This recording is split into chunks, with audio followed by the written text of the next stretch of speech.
Hello, hello. Alors, avant de dormir, je voulais faire, comment dire, un petit enregistrement sur le chakra du cœur. Ça me paraît important parce que le chakra du cœur, en fait, est lié au poumon et que comme en ce moment, je parle pas mal du Covid puisque j'ai attrapé le Covid il y a 19 jours, eh bien, ça me paraît essentiel d'en parler. Chakra, qu'est-ce que ça veut dire? Chakra, en fait, c'est une roue énergétique, en fait, c'est le terme hindouiste. Voilà, parce qu'en fait, on a plusieurs chakras. Bon, on dit qu'il y en a 7, mais en fait, il y en a beaucoup plus que 7. Je ne sais pas exactement combien, mais en tout cas, les 7 principaux sont au niveau, voilà, ici, au niveau de la tête, le premier. Il y en a un là, qui est le troisième œil. Et puis après, il y en a un au niveau de la gorge, qui est la communication. Bref, le chakra du cœur. Et ensuite, il y a un autre chakra au niveau du ventre, un chakra au niveau sexuel, un chakra, en fait, au niveau racine.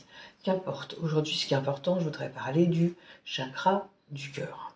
Le chakra du cœur, en fait, il ne se situe pas à gauche, comme on pourrait le penser, au niveau de l'organe. D'ailleurs, l'organe se situe pile en plein milieu. Donc le chakra du cœur, il est juste là, au milieu. Au niveau de la couleur, il est vert plutôt, mais il peut être rose aussi. Donc il peut être associé à un cristal vert ou un cristal rose. Voilà. Le chakra du cœur donc rayonne en plein milieu, en fait, de, comment dire, ta poitrine, on va dire, ici. Donc si tu poses tes mains de cette manière, voilà, eh bien, tu peux ressentir l'énergie du cœur. Quand par exemple, tu fais de la méditation, tu fais une pause sur toi-même. Ce qui est intéressant au niveau du chakra du cœur, c'est que c'est là où circule l'air.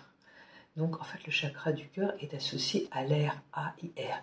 L'air que tu respires, l'air que tu inspires et expires. Donc c'est important parce que c'est relié aussi aux poumons. Voilà.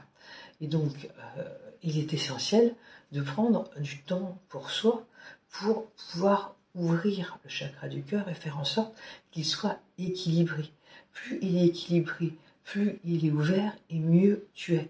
Donc en fait, c'est bien d'éviter, alors c'est pas toujours évident dans la vie de tous les jours, là, au travail, etc., d'avoir des conflits avec les personnes, parce que plus tu vas avoir des conflits, plus tu vas amener des émotions comme de la tristesse ou de la colère, où tu peux avoir le cœur un peu blessé. Et puis, à force de vivre des choses qui te font du mal, tu peux carrément te mettre une carapace sur ton cœur. Et du coup, ce qui se passe, c'est qu'au niveau de ton chakra du cœur, il est bloqué, il est complètement serré. Et du coup, t'es pas bien, tu vois. Et donc, en fait, ce que je voudrais dire, c'est que c'est la raison pour laquelle je pense, c'est complètement idiot, ça paraît bête comme ça, mais c'est pour ça que c'est important que tu prennes du temps pour toi chaque jour, 5 à 10 minutes, pour inspirer et expirer. Prendre une posture, n'importe laquelle posture, où tu es bien installé. Ce qui est important, c'est d'avoir le dos bien droit, toujours. Pour que l'énergie circule bien, tu peux t'asseoir en position lotus, mais tu peux te mettre en position aussi à genoux. Tu peux même te mettre en position assis sur une chaise, à condition d'être bien droit. Voilà. Et ensuite, tu fermes les yeux, t'inspires, t'expires, t'inspires, t'expires. Tu peux faire ça, mais tu peux aussi, si tu as envie, faire un mantra. Un mantra, c'est un son qui peut être associé aussi au chakra. Donc, tu peux faire un mantra comme Om, par exemple, ou un autre son, ce que tu veux. Tu peux aussi écouter de la musique. Tu peux mettre une musique douce qui te fait du bien. Prendre simplement une pause sur toi. Chaque jour, qu'est-ce que ça va faire? Eh bien, ça va amener de l'air qui va circuler à l'intérieur de toi en passant par le chakra du cœur.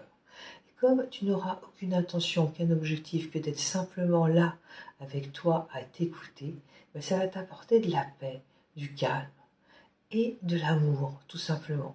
Je t'invite à essayer et à me faire part de tes remarques. Voilà, donc c'est tout ce que j'avais à dire aujourd'hui sur le chakra du cœur. Je te souhaite une bonne nuit, fais de beaux rêves. Et puis, dis-toi aussi que c'est toi qui crée ta réalité. Donc, en te couchant, imagine ce que tu aimerais faire demain. Voilà. Revois aussi les 3 plus belles choses que tu as vécues aujourd'hui. Ressens à nouveau les émotions positives que tu as pu avoir associées à ce que tu as vécu aujourd'hui. Et voilà. Bonne nuit.